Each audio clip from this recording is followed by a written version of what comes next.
Bismillahirrahmanirrahim. Assalamualaikum warahmatullahi wabarakatuh. Apa kabarnya anak-anakku yang soleh-soleha? Semoga kalian selalu dalam keadaan sehat walafiat dan selalu dalam lindungan Allah Subhanahu wa taala. Allahumma amin ya robbal alamin.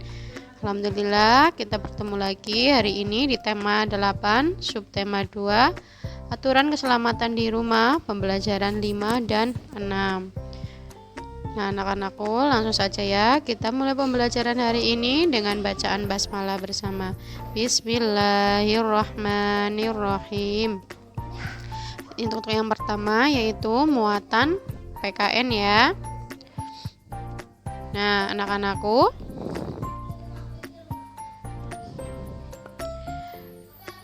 ya, masih ingatkah kalian tentang keanekaragaman? Ya, kemarin kita sudah belajar tentang keanekaragaman, masih ingatkah? Apa itu keanekaragaman?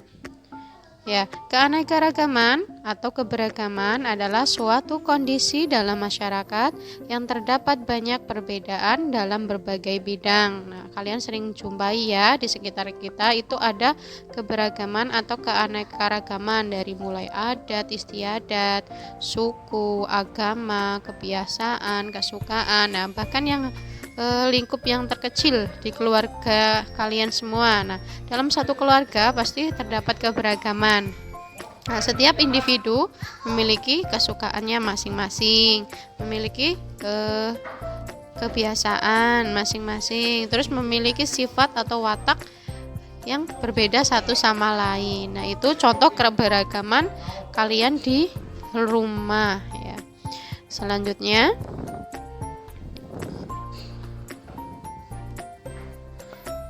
bagaimana sikap kita terhadap keragaman yang ada? Ya. Kita harus menumbuhkan sikap toleransi, menjaga hidup rukun. Menumbuhkan sikap toleransi dan saling menjaga hidup rukun.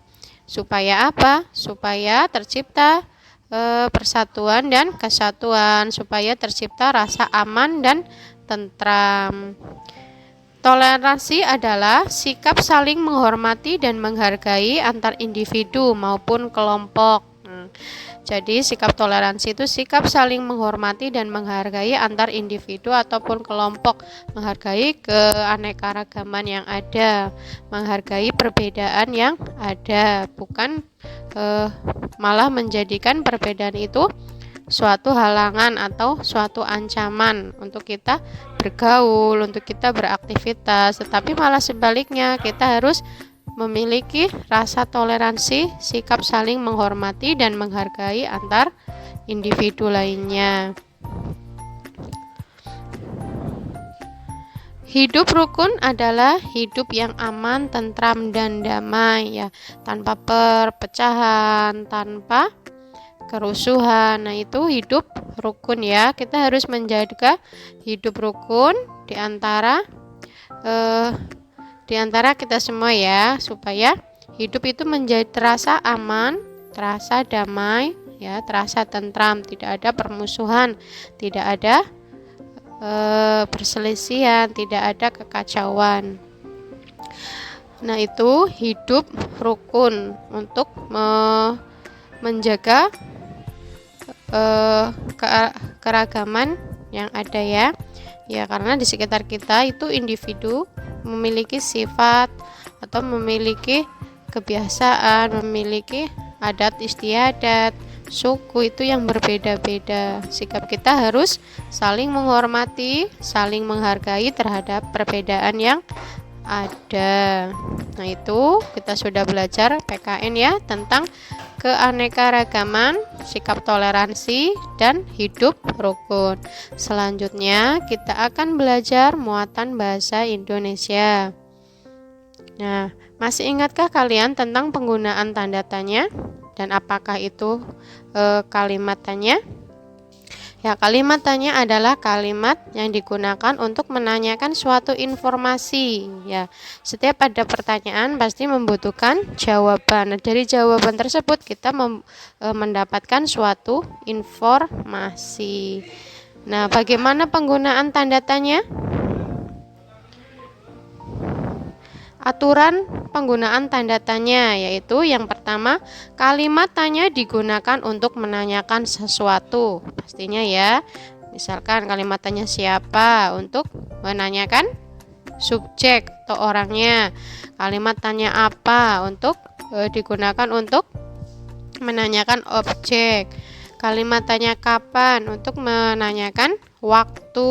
Terus kalimat tanya di mana untuk menanyakan tempat.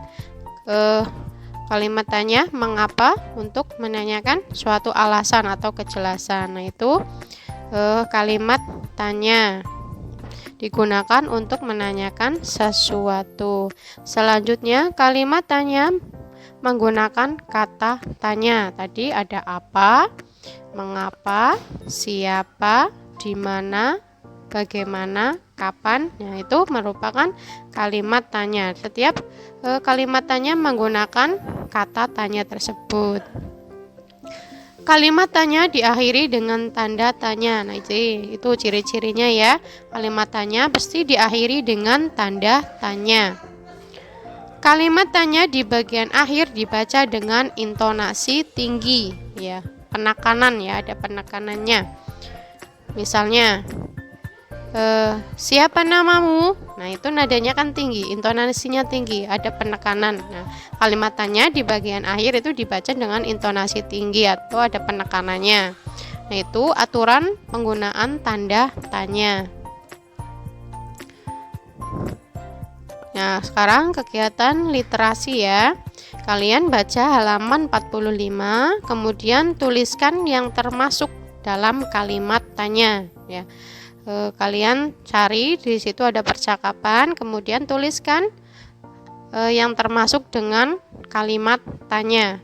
Pasti sudah pada tahu ya, tanda-tandanya itu pasti di akhirnya terdapat tanda tanya ya, itu ciri-cirinya.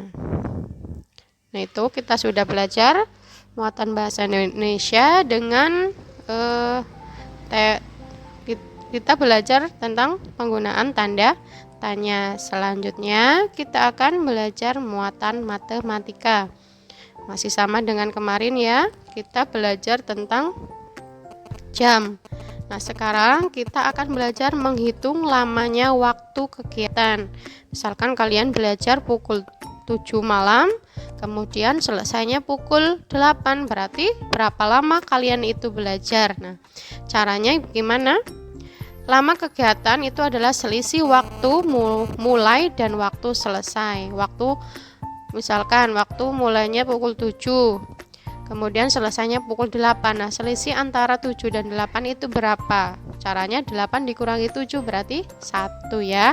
Berarti lamanya kegiatan itu 1 jam. Contohnya, mulai waktunya pukul 2, kemudian selesainya pukul 3, berarti lama waktunya berapa? Ya, benar, 1 jam ya. Caranya itu selisih antara waktu mulai dan waktu selesai. Waktu mulainya pukul 2, waktu selesainya pukul 3. Selisih antara 2 dan 3 yaitu 1. Ya, jadi lamanya kegiatan adalah 1 jam. 1 jam berarti berapa menit? Ya, 60 menit.